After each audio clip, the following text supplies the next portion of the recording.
يوسف أسامة نبيه عمل زي رمضان صبحي ومضى البيراميدز وخد 7 مليون جنيه. خناقة كبيرة بين عبد الواحد السيد وأسامة نبيه، والسبب يوسف أسامة نبيه. طب يا ترى الحكاية ايه؟ يوسف أسامة رفض التجديد لنادي الزمالك ومضى لنادي بيراميدز وعمل زي رمضان صبحي بالظبط.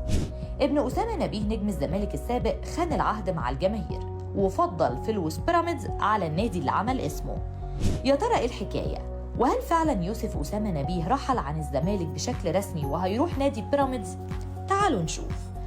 القصة بدأت من 10 أيام لما عرض عبد الواحد السيد مدير الكرة بنادي الزمالك ملف تجديد التعاقد مع يوسف أسامة نبيه على اللاعب، وكان قاعد في ترابيزة وحده على حسب كلام عبد الواحد السيد اللي اتكلف من إدارة النادي بالتفاوض مع اللعيبة عشان يجددوا عقودهم مع النادي قبل ما يمضوا لنادي تاني.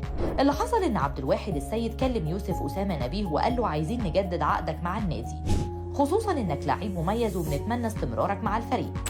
يوسف رد عليه وطلب إنه يديله مهلة بسيطة قبل الموافقة على عرض الزمالك اللي وصل ل5 مليون جنيه ونص في الموسم الواحد، عشان يجي عبد الواحد السيد ويطلب من اللاعب بتوقيع العقود الجديدة، إلا إن يوسف رفض بعد الرجوع لوالده في موضوع التجديد.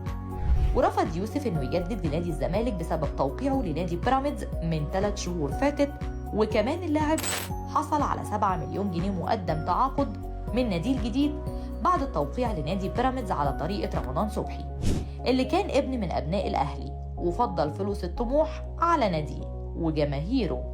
وده اللي حصل مع يوسف أسامة نبيه اللي رفض التجديد للزمالك وفضل نادي بيراميدز على الفارس الأبيض.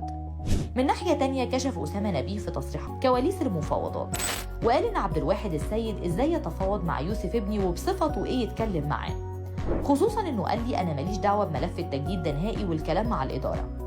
يا ريت كل واحد يبقى عارف هو بيعمل إيه، لكن للأسف الفترة دي داخل نادي الزمالك أي حد بيحب يعمل حاجة بيعملها، ومعرفش ليه المدرب منع يوسف من التدريبات.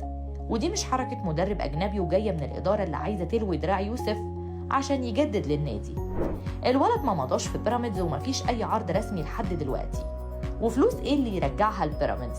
وهو أصلا ما مضاش في حتة ومكمل جوه نادي الزمالك لحد ما ينهي عقده ونشوف هيحصل إيه. عبد الواحد السيد مسكتش ورد برضه على المرة دي بتصريحات نارية على أسامة نبيه وابنه، وقال فيها إزاي؟